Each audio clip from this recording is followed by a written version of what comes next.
Recorded Books presents an unabridged recording of Left Behind, The Kids, Book 2, Second Chance, by Jerry B. Jenkins and Tim LaHaye.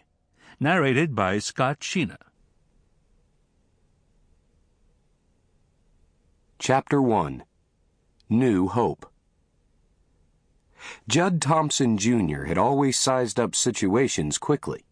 It was clear to him that of the 4 kids who had fled to nearby New Hope Village Church during the greatest crisis the world would ever see, he was the oldest.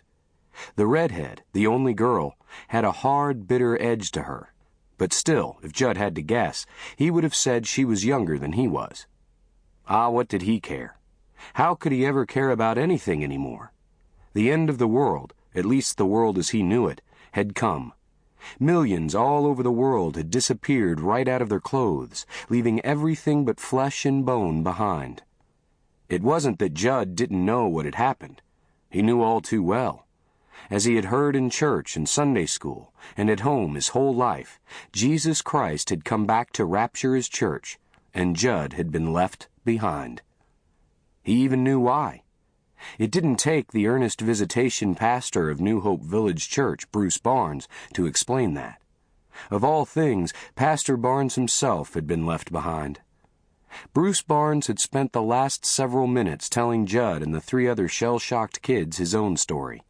He finished by telling them there was still hope. Life would be miserable from now on, of course, and they would be alone except for other new believers. But it was not too late for them to come to Christ. Bruce had urged them to think about it and not to waste much time. The world had become dangerous overnight. With so many Christians disappearing from important jobs, the result was chaos.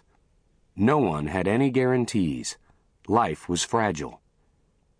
Judd was impressed that Bruce seemed so eager to convince them that their only hope now was to trust Christ. Judd knew it was the truth.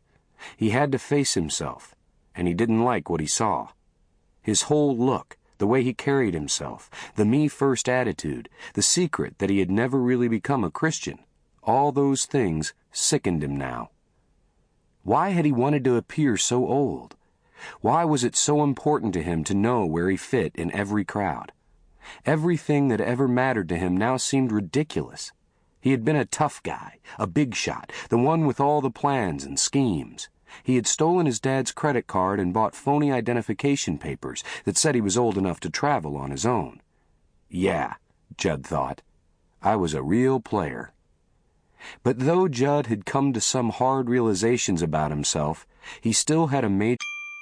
Sample complete. Ready to continue?